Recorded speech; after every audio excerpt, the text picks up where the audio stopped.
Welcome to another edition of Afrinity Connect with me, Wilfred Adams. This special edition, we'll be talking to a renowned doctor into humanitarian service out there in America. We have the singular honor of introducing Dr. Toyin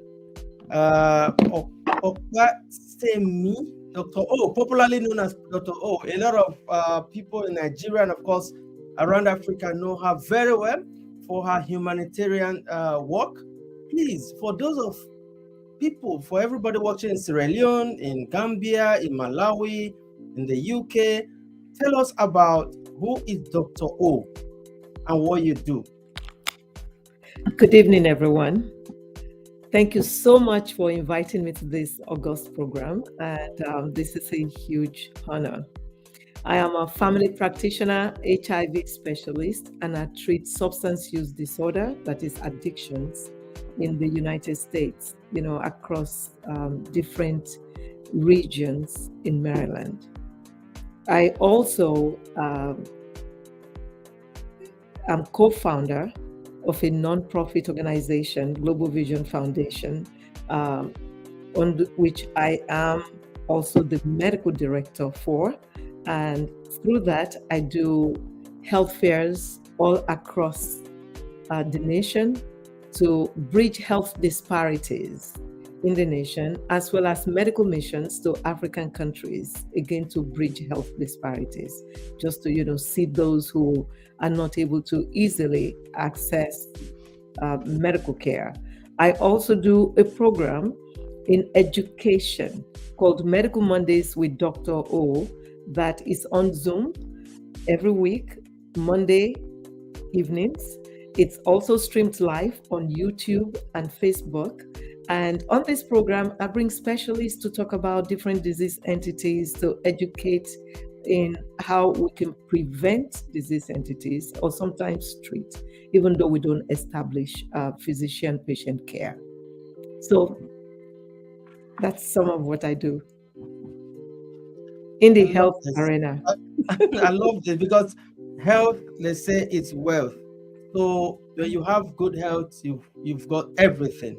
So I'm happy you're in that profession and want to thank you for what you do. How did you find yourself in this medical profession? Wow. Nobody has asked me that in years. Oh, so we're lucky to ask you. Please go ahead. Because you tell us this is exclusive. Tell us the journey. Well, I've wanted to be a physician as long as I can remember. When I was younger, I know that I, would take special interest in people who are ill or if they have a cut. And when my parents bought my siblings, dolls and stuff like that, they would buy me a medical set with stethoscope, band-aids, and all of that. And I pretend to be a doctor. So fast forward, when I was in my teenage years, my grandfather was living with us. Awesome man, amazing man. I loved and just adored him.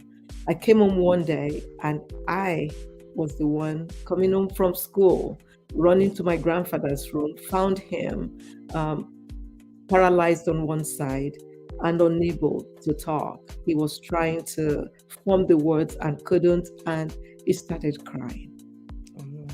And that devastated me. I ran, I shook him. I didn't know what to do.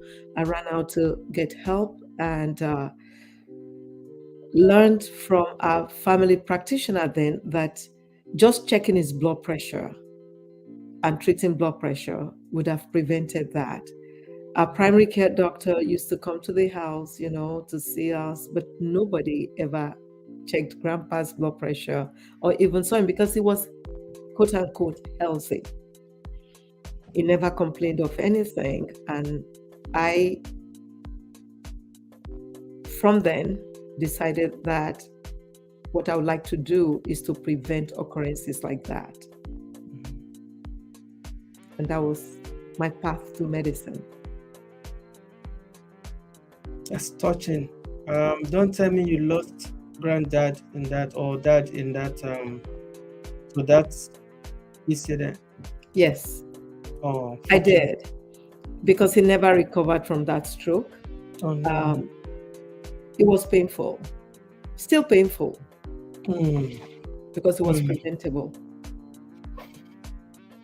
A lot of people out there right now going through the same thing. So I'm not surprised that you decided to say, you know what, if this can happen, I want to use this opportunity to reach out to so many out there, help so many out there, because little can save lives.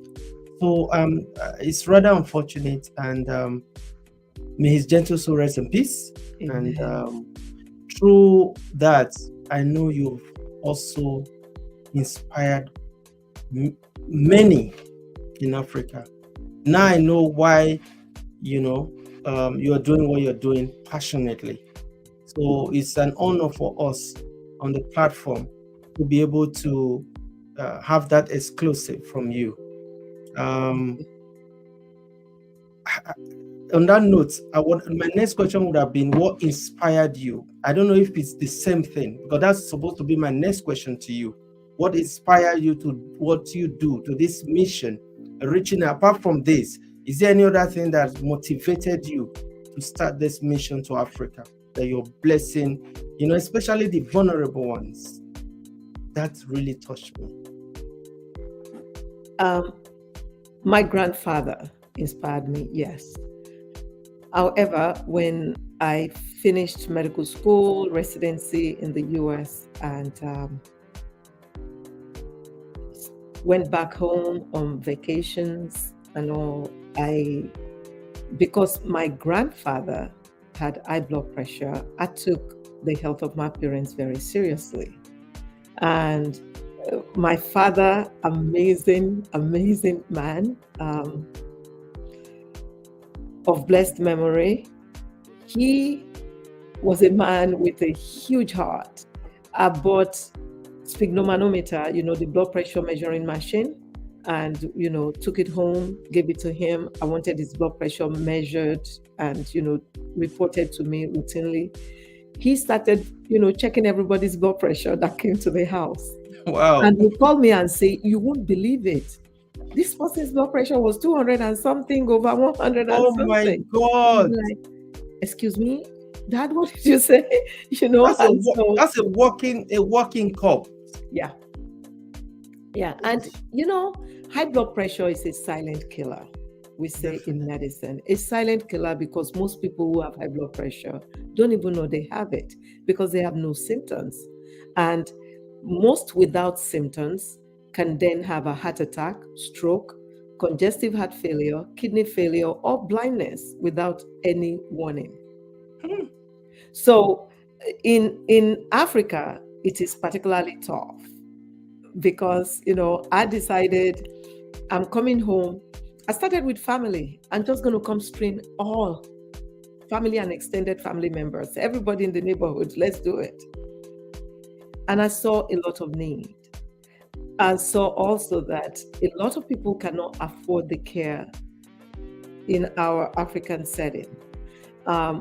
We didn't have insurances or, medical assistances for the underprivileged. And so it became a challenge for me, and I wanted a solution. I didn't want anybody to go through what my grandfather went through. And so that led to, the medical missions.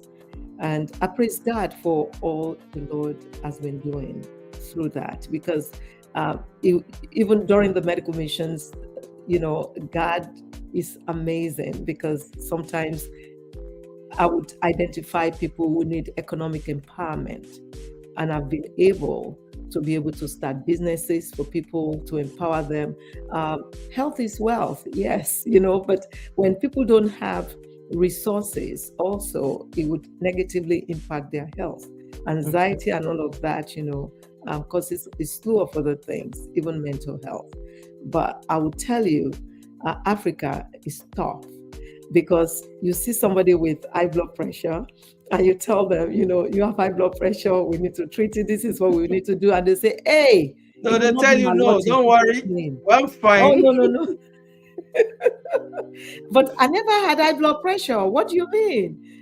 So I have to be explaining over and over. Even now, Africans who come to the clinic in the US, I still go through the same thing. I'll have to stop everything I'm doing and then explain that, yes, you probably have had this for God knows when. I can't tell when you've had it, but because you never checked your blood pressure, you didn't know.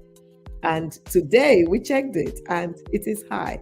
And with high blood pressure, it's really dicey also because we like to check the blood pressures 2 or 3 times, different days, and are certain that it remains high to diagnose high blood pressure. But we've had ways to do that. But when somebody walks in with blood pressure of 200 and something over 100 and something, there's no need to wait another day to check again. Wow, thank you very much. And this is passionately speaking, because a lot of people would clearly understand from your perception, your thinking, your belief, because your explanation, because a lot of people are going through this as we speak right now. And a lot of people have also discovered that they were having BP just by mistake. Just by checking that machine you said you gave, and the people, when measuring people at home and everything, that story resonates with so many people out there. So what you are doing is really, really powerful. You are saving lives. I can tell you without fear or favor, you are saving lives. Having said that, But I have to tell you this. Okay, I go ahead, cannot even please. save my life. It's the Lord doing it. It's the Lord Amen. doing. There's nothing we have that God did not give. So Amen. He's the one who provides the resources, the knowledge, and all of that. And I just want to thank Him. For me, I see it as an opportunity. He gave the opportunity. He still continues to give it, and I just want to give Him all the glory. I want to be careful to do that. Definitely, in everything we do, and this, I can see you are very religious person, which is good, spiritual, which is good. We always give glory to God in every situation, in any circumstances we find ourselves. We give Him the glory. He doesn't share His glory. So thank you for that. Having said that, you are also a multi-cultural ambassador. So how did you find yourself in that position? How do you feel? Medicine, I believe. We have a county, Prince George's County in Maryland, that houses a lot of us, people my color, my people, precious people. But we have a lot of underserved people in a region there. And a friend of mine called me to ask what we can do. So we started doing health fairs, identifying people who need further care, who have diabetes, who have high blood pressure, but didn't know, and other disease entities. But then I hit roadblock where with high blood pressure, with things like diabetes, there's need for continuity of care. Mm-hmm. So we diagnose on the spot, but then where do we send them? This particular county, this particular county, the average income there is, in the $70,000 or something like that. And so they have only one community health center, which is not enough to serve the needs and the number of the underserved population there. Whereas if you compare it to another city, Baltimore City, their average income is like 30-something thousand. They have like 10 community health centers. And so it became my passion to see how we can increase the number of community health centers in that county. And, so I started working with the health department. My work there led to Global Vision Foundation, through me, starting the first health enterprise zone clinic there. That's a story on its own. So, serve the needs of, the underserved there. And I just do what needs to be done to meet the needs of people generally. And one of them recommended one of our pastors around there, who is also a friend and like a brother, when they were asking for nominees for a commissioner, multicultural commissioner for the county. I was nominated and, called on to become commissioner. So another passion of mine is, I have lots of passions, by the way, but another passion of mine is, bridging the gaps in communities, not having, because you're Black, you're white, you're this, you're that, we are brothers and sisters. And, we utilize different programs to see how we can bridge that gap. And I think that was why I was nominated for that and became commissioner, multicultural commissioner for Prince George's County. Congratulations to you, and Thank well you. deserved. And by the way, I have to tell you, our state attorney for Prince George's County, Aisha Brave Boy, was the one who accorded me that honor. Wow, well deserved honor. I can tell you for free. So, how long have you been been in that position? How have you enjoyed it, or how have you used your position to serve humanity? I know you've been doing that. Tell us about it since then. When and has it been? Well, I think it was shortly before. It was this year, 2023. Fantastic. Yes. I think it was April. No. May. Okay. Probably is May this Okay. year that happened. So how has it been? I know there will be a lot of accolade here and there, congratulations here and there.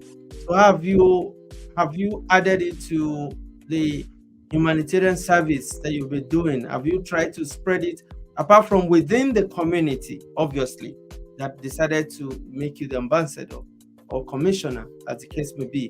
How have you used the position to impact, other people? That's an excellent question, but I'll tell you something. I'm still doing what I'm doing. It's what I've been doing. It doesn't mean anything. I like that. It's what I've been doing. Yeah. And I'm just going to continue, not stop. Definitely. It is our honor. It is a great title. But the person behind that title is still the same person. Mm-hmm. And so I'm just still doing what I'm doing. I'm there, available all the time for whatever needs to be done to bridge disparities, in health, economic arena, and in other areas. Yes, before I ask my next question, I want to play a video. I can see there's one short video I want to just drop on the screen so that we can watch it together. This video is showing you on a special mission. People are still gathering. For those that are watching out there, that is Dr. O to you. That's long vision. The Redeemed Church is doing the same thing in our Wow.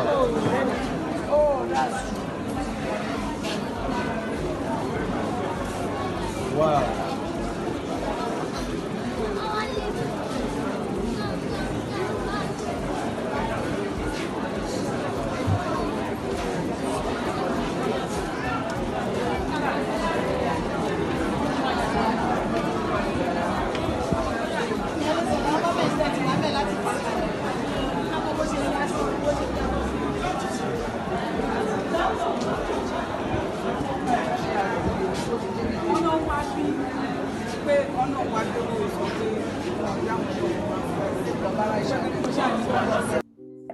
Well, I think I'll stop you there. So this obviously, without being told, you can see the people, you can feel they have one or two challenges. They are there for looking for solution. That, apart from you, please explain what we've just watched. How do you determine the countries that you send this your mission to? Thank you. That was a medical mission to Nigeria, and it was in honor of my dad. Wow. Wow. We did a week of mission. I took a team from here and we liaised with teams on the ground, doctors, nurses, pharmacists. And in that 1 week, we saw 7,316 people. Totally, only the Lord, totally unplanned that we will see so many. And that was just one day, one segment that you saw. And, people kept coming and going. People came from all over. We did all aspects of the body. At 2,000 tooth extractions during that period, 51 cataract surgeries. We did hernia surgery, and we had a kid with testicular issue that we did. That was our dentist, Dr. Jagwe, that you just showed. Yes, he came with me from the US. So those are some of our participants, at the program. How do we choose where we go? How do I choose where I go? When need is mentioned and we have teams on ground that we can partner with, then we'll go. Wow. Because that would have been my next question, to say, where are you going next? What is your long-term plan, short-term plan? I know for some countries that will be interested. Every country have got one or need or the other. Nobody is, even in the advanced or the core developed world, they still have one or two. That's why you have the food banks, you have this here and there. Nobody has it all in this life.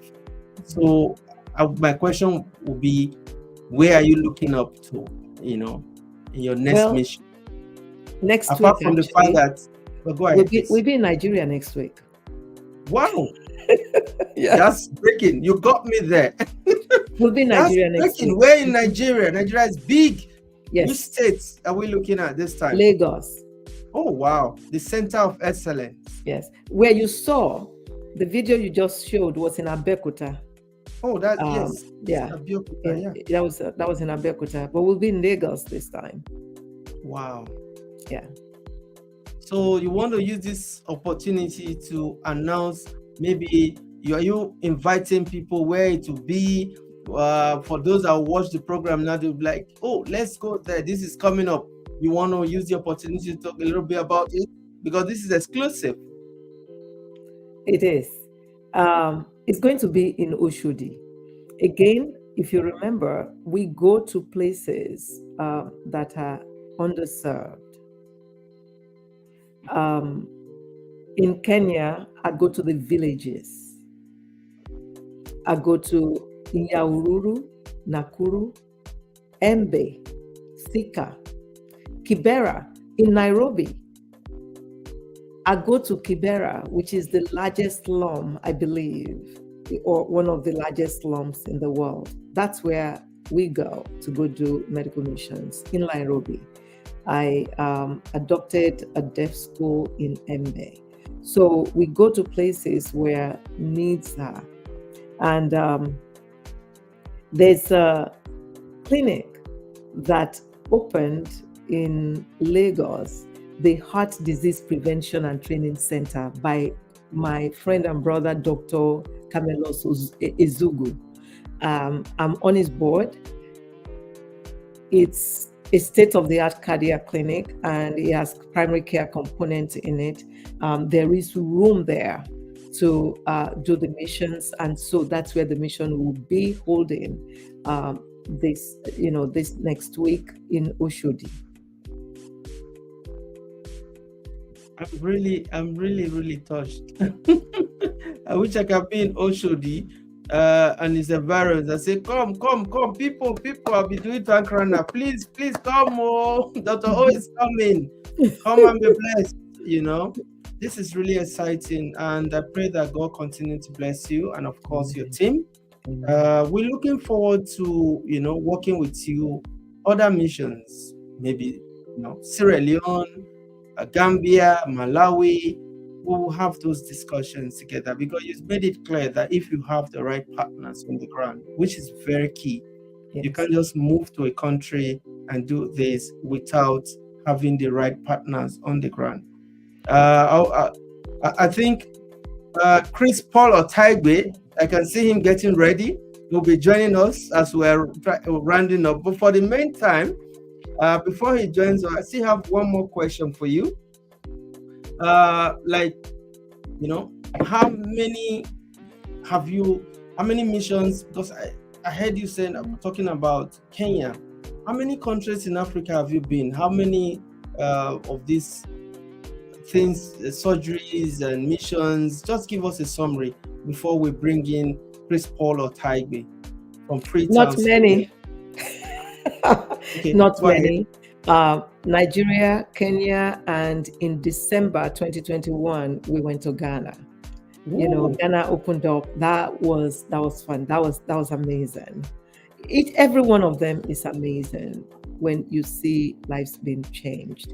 But I'll tell you this, that I know you didn't ask me this, and you probably won't, but I'm going to tell you that, this all sounds great. What is my greatest pain during these missions? And because I think it's important to talk about the fact that when we screen, as I mentioned earlier, we find disease entities, but some of those disease entities we can treat right there and then. Some of them need to be followed.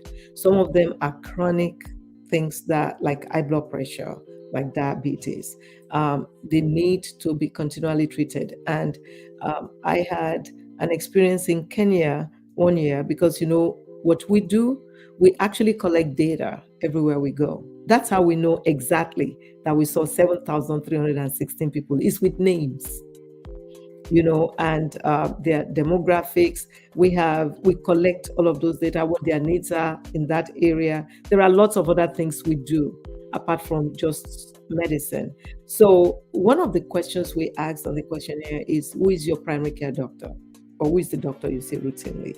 And that year I went to Kenya. The next year we went back and we gave, medications for blood pressure for like 3 months. We tell them where to go follow up, but they have to pay, when they go there. You know how the system is in Africa.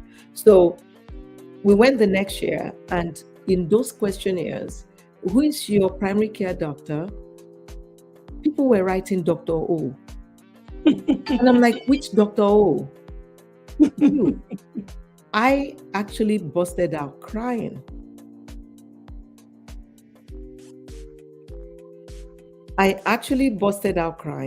Because it meant that for the whole year, they have not seen anyone else. Where we stopped treatment was where things stopped. And that is a big thing that we're looking to change everywhere that we do missions. From them going forward, we've been working hard in, just collaborating with other people and just working towards having continuity of care for people that we identify have any kind of issues. Mm-hmm. For you, if you have the opportunity of sending this mission, I know a lot of Sierra Leoneans are watching, people from Gambians, Malawians. If you have the opportunity of sending your exclusive mission to these countries, what would be the requirements? What would I want to ask this openly because the social media is very big now. Someone might just, maybe government authority might just start typing, Googling your name and looking after, because it's a global village. What would be the requirements to have these missions to countries? As you answer that, I want to say that Chris Paul or Taigwe will be watching from Freetown. Please go ahead and answer this question. It's an exclusive one. So, what would be the requirements, for instance, in doing a mission like this to Sierra Leone? And Chris, Paul, hello, welcome. So, the first thing would be to have at least a solid person, a physician. This is what I was telling you about network. Please go ahead. Yeah. Solid person, physician on the ground. Physician on ground to liaise with, who can tell us what the requirements are for us to come. Every country is different. Some African countries, we need to be licensed in order to practice there, even for that short period of time. They'll give temporary licensing. So we will want to meet those requirements and get that in place. But that is not limiting for us. If we don't have that, that's cool. Because we would come with our team. Our team don't need to then have direct patient care. Work directly with the locals. Sorry? Like, I'm agreeing with you. We work directly with the locals. Exactly. And just probably just advise, and the locals do the right thing, and then you just there as a cover. So you see the importance of having that relationship, collaboration. Yes, that cordial relationship is very key. Yes. And then we will want to know the scope of what they want us to do. Do they want just primary care? Do they want dental, ophthalmology, and stuff like that? And at this point, I have to give kudos to Americans who donate hundreds of thousands of medications to us. Donate to us. We have to find the way to ship them to the country. That's another thing. We need to know that the country we're going to, that's where governmental buy-ins help. Come to play. We need to know. I was expecting that. Yeah. We need to know, if the medications we're bringing will be allowed in, and we don't bring narcotics. We don't bring any medications that, are scheduled medications. We bring medications to treat blood pressure, to treat diabetes, pain. We bring antibiotics. We bring reading glasses, in thousands from America. Stuff like that are the things we bring. And we bring everything we need, the instruments, the tools we need to do screenings. We also bring gifts sometimes, like toothbrushes, toothpaste. So what? Yes, if I may ask, what then been the reward when you do these things? The reward? Yes. The Lord rewards us. Oh, wow. We are grateful for the opportunity to come in. Wow. Isn't that wonderful? We are grateful for the opportunity to come in. Amen. Yeah. So, if a country decides to, the government decides to, appreciate, pay for our flight. Oh, I should tell you this. I took a team of maxillofacial surgeons, one of our top 3 maxillofacial surgeons from the US, Dr. Zibovitz, with another maxillofacial surgeon, 2 critical care nurses, and 2 nurse anesthetists, and a public health student to Jos in Nigeria. And the state, the Secretary of State and the governor informed us, I think 2 days before we arrived, that they will cover our hotel. Wow. And they accommodated us in a very nice, hotel, and I think fed us a couple of times during this stay. And, that was nice, that we were grateful for that. You won't believe what we did, because what we do, we raise the funds to pay our flights to pay everything. Yes. Mm. So what we did, the money we had that we wanted to utilize, that we wanted to use for the hotel, we quickly, bought more medications. Wow. Yeah. Isn't that so sweet? To take with us and To supply. buy some more medications. Yeah. Mm-hmm. Oh wow, for the less privileged. This is touching. Thank you so much for coming to share this story with us. We are very, very grateful. And may God continue to bless you and, of course, your team. And we might be looking at a country very soon. We're ready to work with you. Thank you. Thank you so much for inviting me. Thank you for all you do. Thank you. So on that note, I'll be signing off. I'm not able to join Chris Paul Otaigbe. Of course, obviously, you saw the network rolling and it's gone. And he's really wanted to join the program, but the network is not allowed. But we'll continue this discussion. This is not going to be the last one. We look forward to having you on the platform again.